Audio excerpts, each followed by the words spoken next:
Allô, ma belle sangha d'amour, bienvenue à ce brin de sagesse bouddhiste enrhumé. Et oui, et une méditation pour se faire du bien sur le thème aujourd'hui de se libérer du besoin de tout contrôler. Alors, prenez le temps de vous connecter. Pour ceux qui ne me connaissaient pas, là, mon nom est Martin Bilodeau. Et j'offre toutes les semaines une méditation guidée, un enseignement bouddhiste sur un thème différent sur ma page Facebook en direct. Et sûrement, si vous me voyez là, c'est parce que je suis en différé là, sur le fil d'actualité d'une de vos connaissances, amis, famille ou quelqu'un vous a tagué pour dire hey, ça te ferait du bien, écoute ça. Alors, bienvenue à vous. Allô, coucou ma belle Denise Bijoux. Allô, Madeleine Guimont. Allô, ma belle Loulou d'amour. Bon matin. On vient en plus de finir un défi 21 jours. Ça nous fait comme un petit extra. 22 jours. Allô, ma belle Sylvie Pépin. J'espère que vous allez bien dans ce j'ai l'impression qu'il y a un printemps hâtif au Québec. Est-ce que ça se peut? Il me semble que oui, hein? C'est ce que j'entends. Bon matin tout le monde. Très heureux de vous voir présent pour ce thème magnifique qui nous permet d'exposer les fondements de la sagesse bouddhiste ce matin. Et une magnifique méditation pour aller trouver les trésors, forces qui sont en nous, les aspects hein, de notre petit Bouddha intérieur, on dirait comme ça dans le bouddhiste. Alors, dans le bouddhisme, j'espère que vous allez bien. Coucou José, allô tout le monde. Et oui, maman, je suis enrhumé ce matin.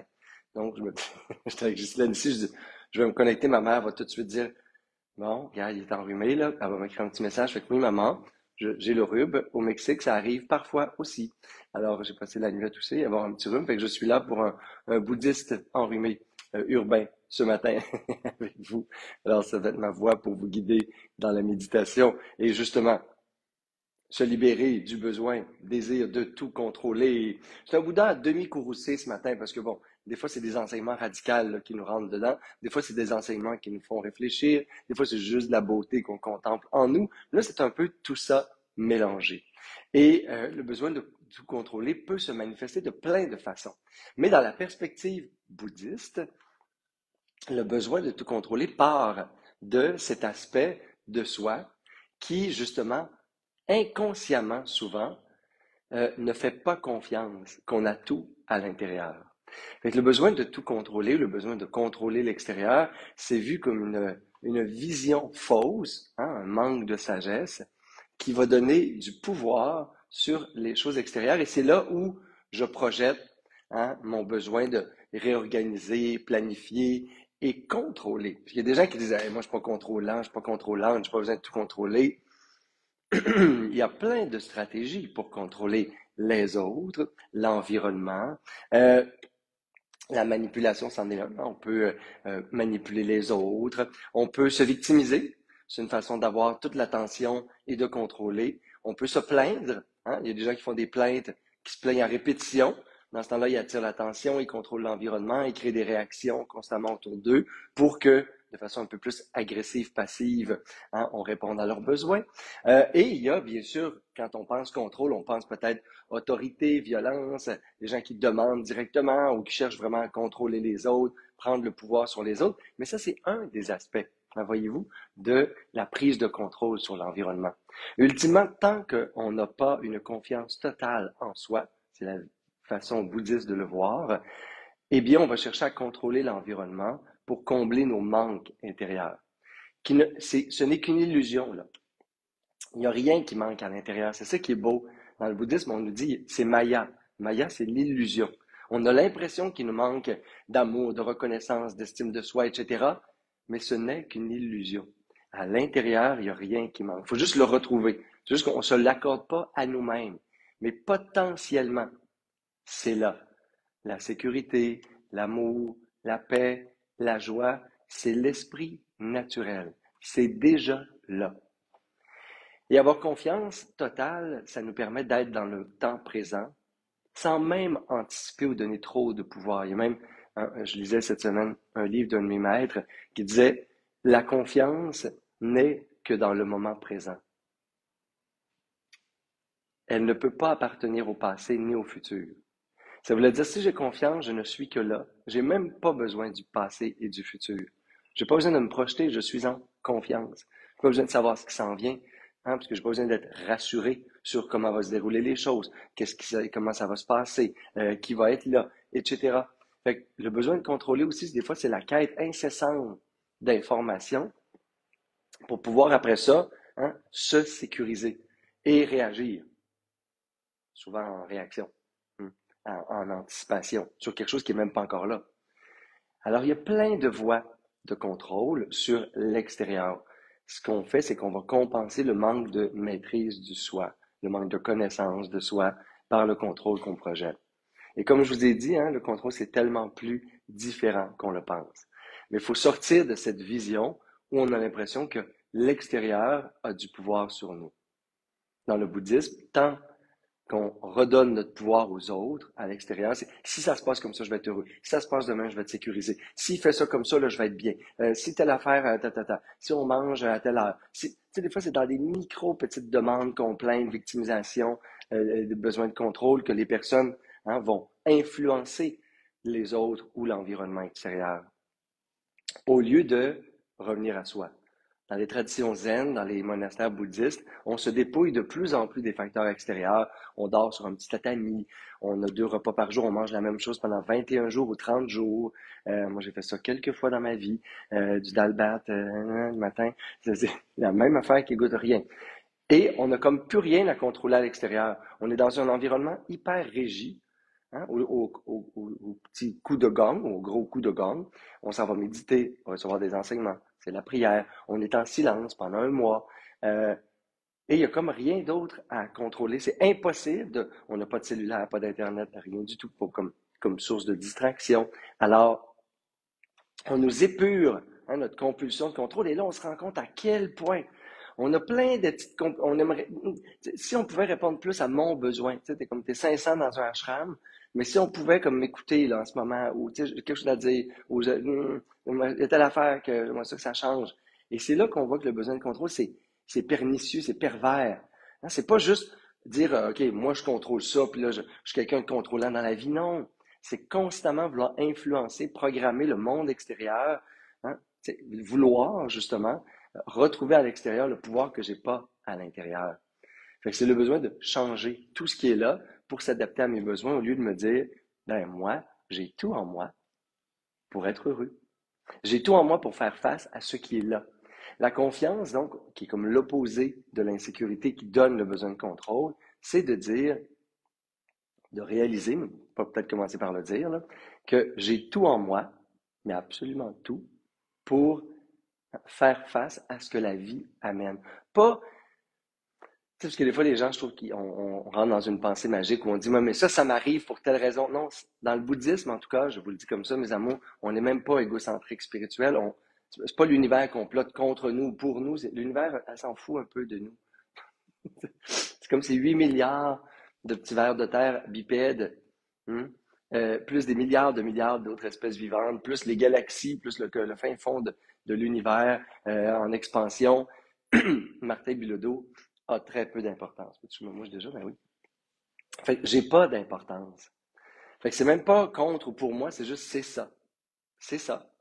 Puis si c'est ça, ben j'ai tout en moi, j'ai tout en moi pour atteindre un état d'éveil. Je suis déjà Bouddha, c'est ce que Bouddha nous disait. Tu as toutes les qualités spirituelles, toutes les forces de cœur pour en toi vivre avec l'impermanence, les deuils, les transformations, tout ce que tu ne contrôles pas. Si c'est pas marvelous. Alors c'est comme un switch total. Au lieu de dire je vais m'acharner sur ma famille, mes relations, mon couple, mon argent, n'importe quoi, là, on voudrait contrôler la météo, les autres, ce qu'on mange, de quel côté est le lit quand je rentre dans une chambre d'hôtel, on s'en fout. Souvent je dis ça dans la vie, on s'en fout. Ah ben, comme dirait mon ami Rémi Tremblay.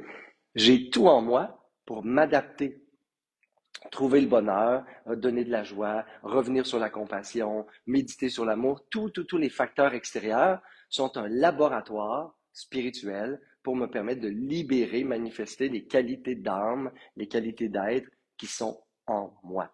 Et ça, c'est la confiance qui fait disparaître l'insécurité, le manque, l'illusion qu'il me manque quelque chose, et donc, après ça, la projection, besoin de contrôle, manipuler, influencer, se plaindre, se victimiser sur les facteurs extérieurs qui sont souvent d'autres personnes. Et là, tout d'un coup, on atteint l'état de libération en libérant les autres de nous et l'environnement extérieur de notre contrôle et tout ce qu'on fait comme effort pour influencer, contrôler le reste du monde. Et il y a un état de liberté qui amène la libération. On appelle aussi samadhi, la voie de l'éveil spirituel. Ça commence donc comme ça, l'éveil, à se réveiller à nos qualités intérieures. Alors, mes amours d'amour, c'est le temps de méditer pour voir ce qui est en dedans. Finalement, la méditation, c'est pas regarder toutes nos tentatives et nos stratégies inconscientes ou perverses pour contrôler les autres, puis les manipuler, puis se plaindre et tout ça. C'est beaucoup plus pour regarder effectivement les ressources, les forces qui sont en moi en tout temps. En tout temps. Il y a en moi tout ce que j'ai besoin pour vivre heureux, heureuse, accompli, épanoui, sage. Tout le dharma, qui est la sagesse réalisée, est déjà en moi. Et si je me tournais un peu plus vers ça, je pourrais manifester ces qualités-là d'être au lieu de m'acharner sur les autres, les relations, puis les contextes extérieurs sur lesquels il est impossible d'avoir un contrôle. Alors voilà, mes beaux amours, notre méditation d'aujourd'hui. Tadadam!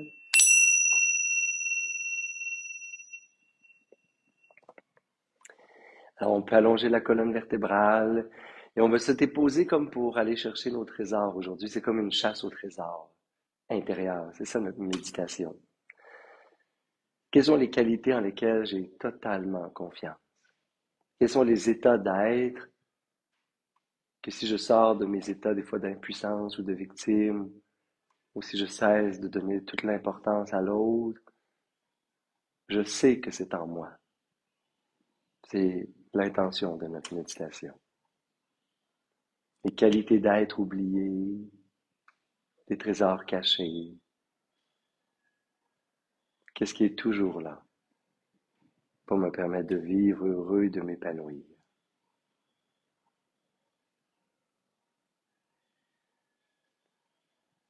Et je peux allonger la colonne vertébrale, relaxer doucement le visage, les épaules, la poitrine.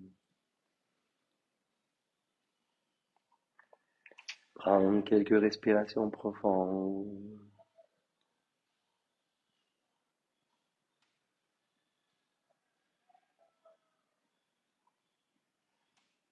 Amener l'attention sur le souffle. Pour un court instant, accorder toute mon attention sur les légères sensations à l'extrémité des narines, la fraîcheur à l'inspiration, la chaleur à l'expiration.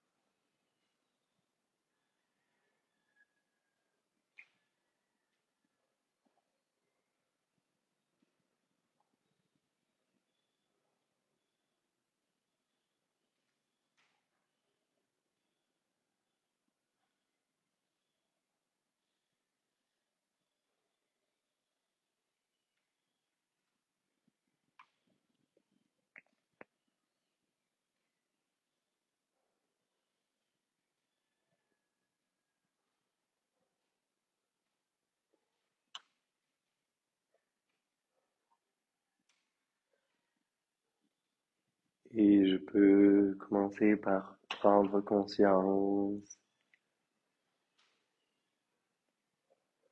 de tous les efforts, toute l'énergie gaspillée à essayer de contrôler les autres, de contrôler mon environnement,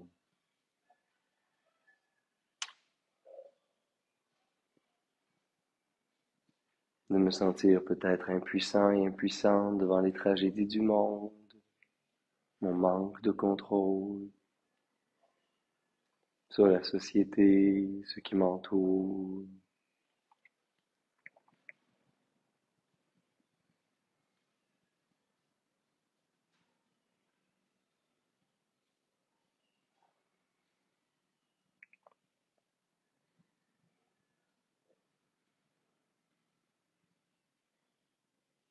de toutes les stratégies que j'utilise pour contrôler, influencer mes relations,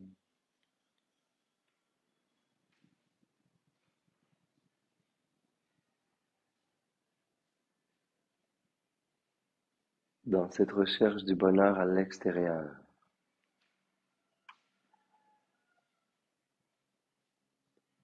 En la pensée préalable à toutes ces tentatives de contrôle et d'effort sur les autres, sur le monde extérieur, c'est que les autres et les facteurs externes ont le pouvoir sur mon malheur ou mon bonheur.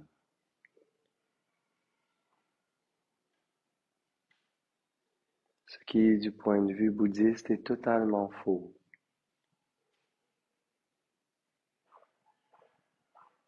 Il n'y a rien à l'extérieur qui a le pouvoir sur mon monde intérieur. Au sens absolu, je suis toujours maître dans mon esprit.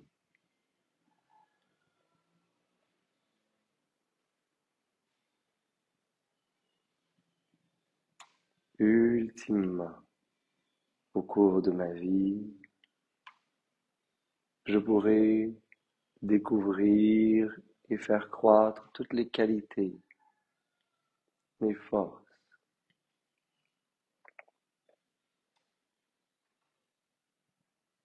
les vérités intérieures qui sont déjà en moi.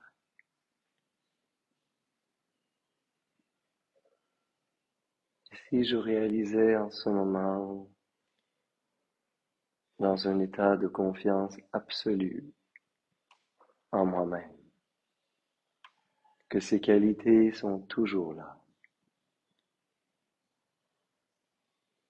que peu importe ce qui se passe dans mes relations, peu importe le comportement, l'agissement des autres, peu importe les facteurs extérieurs, j'ai en moi des qualités de paix,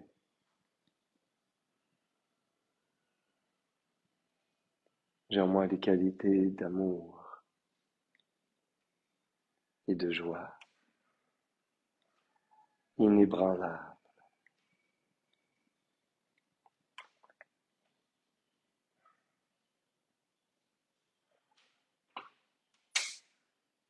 Et je vais me rappeler quelles sont les qualités en lesquelles j'ai foi, quelles sont les forces et les qualités que je possède qui se sont déjà manifestées dans la vie, même dans des moments d'adversité, épreuves ou défis. Qu'est-ce qui est là? Toujours là. Et je rencontre mes trésors intérieurs.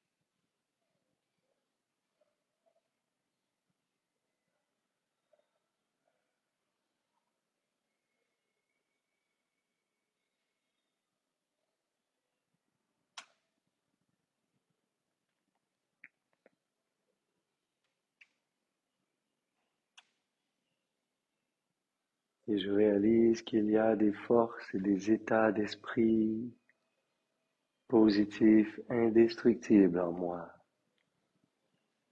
qui se sont même manifestés dans des moments d'épreuve, de difficulté.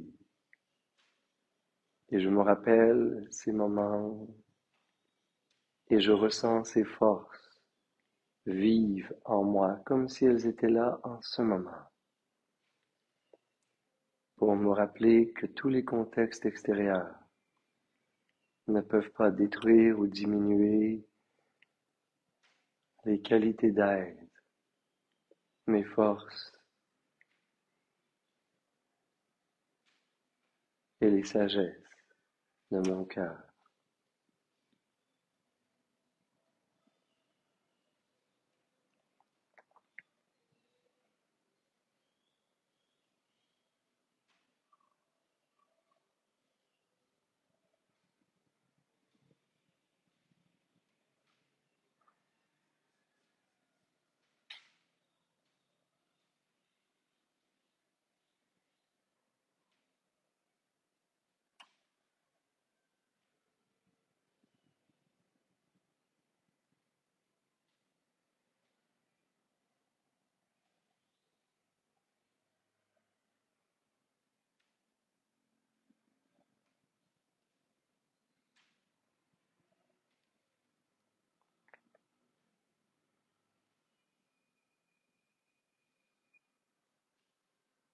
Quand je contemple et je médite pour voir tous ces instants où des qualités, des forces intérieures, mes forces, mes qualités se sont manifestées, parfois même dans des contextes défavorables.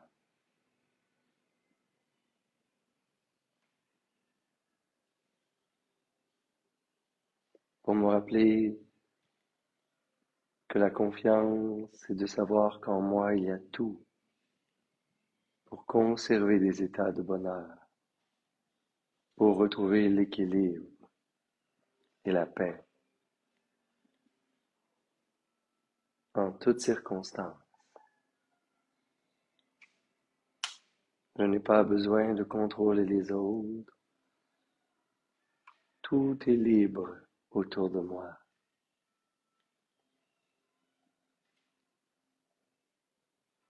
Parce que j'ai foi en ma personne. J'ai foi en l'amour, les qualités de paix,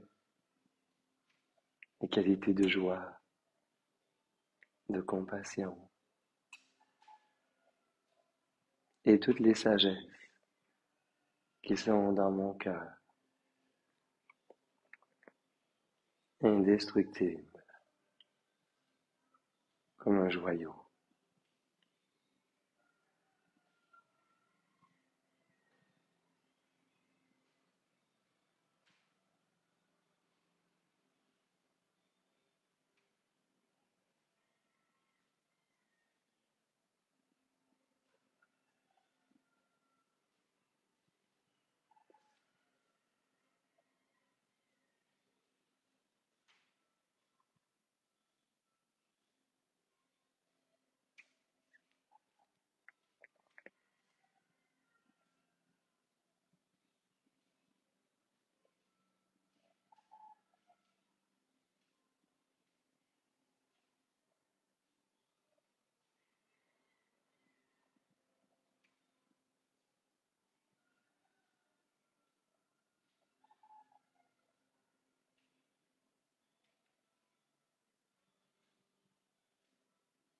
Je prends conscience des qualités intrinsèques, naturelles de mon esprit,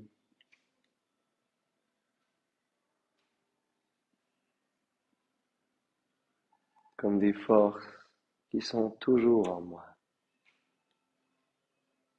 Dès que je cesse de donner mon attention et mon pouvoir sur l'autre, je peux retrouver ces forces et ces qualités en mon être. Je peux revenir à la maison, retrouver qui je suis dans mon essence. Et je contemple toutes ces qualités, toutes ces forces, ces formes de sagesse, ces beautés intérieures, comme l'unique lieu de refuge.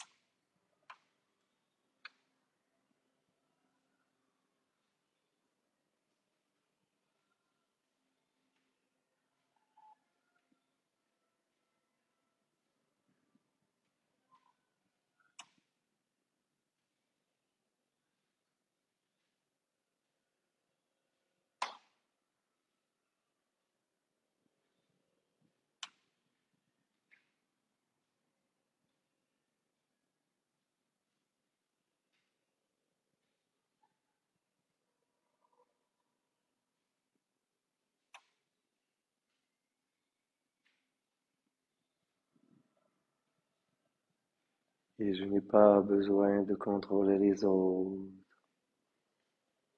Je n'ai pas besoin de manipuler ou d'influencer les gens.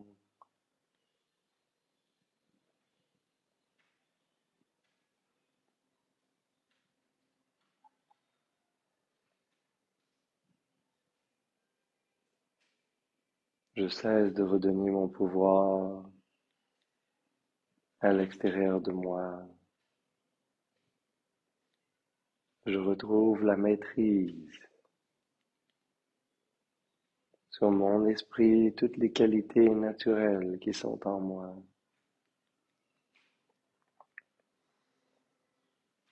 dans lesquelles je peux prendre refuge en toutes circonstances. Je n'ai pas besoin de contrôler le futur ou l'avenir. J'ai tout en moi pour m'épanouir en beauté, évoluer et grandir en toutes circonstances.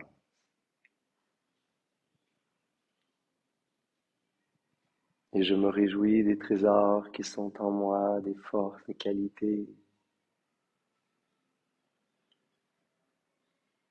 Et je peux amener un léger sourire sur les lèvres.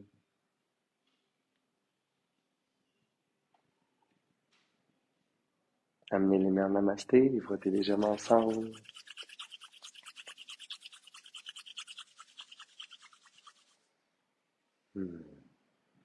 Amener cette belle chaleur et la présence au cœur, au centre de la poitrine. On peut inspirer par les narines pour expirer bouche.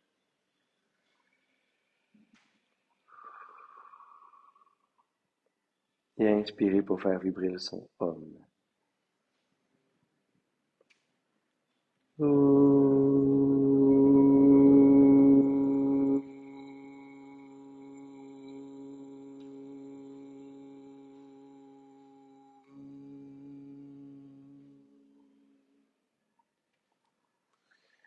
Et voilà ma belle Sangha d'amour, bon dimanche. Vous avez joué un tour ce matin, vous avez changé l'heure au Québec, hein? On était là à l'heure, mais j'ai vu qu'il y avait bien des personnes qui étaient peut-être pas là à l'heure. Alors, bienvenue pour tous ceux qui vont l'écouter en différé aujourd'hui, cette semaine. Merci infiniment. Vous pouvez aussi trouver déjà, il y a 2 retraites qui sont complètes cet été. Printemps, été, automne, je suis au Québec. Il y a une superbe tournée qui s'en vient en France, de Avignon à Toulouse, à Paris et les Pyrénées, je me souviens plus où, qui est organisée par Jean-Louis Melch. En septembre, soyez à l'affût, envoyez-nous vos petits courriels si vous voulez être les premiers à être au courant. Ça va être sur le site web bientôt. Alors, juste pour dire, je ne suis pas toujours au Mexique, je viens vous voir. Vous pouvez voir mon calendrier sur le petit commentaire du vidéo dans la description pour vous inscrire et venir vivre des expériences encore plus transformatives de retraite spirituelle avec moi de week-end ou de semaine cet été au Québec. Et je vous aime d'amour. Namasté.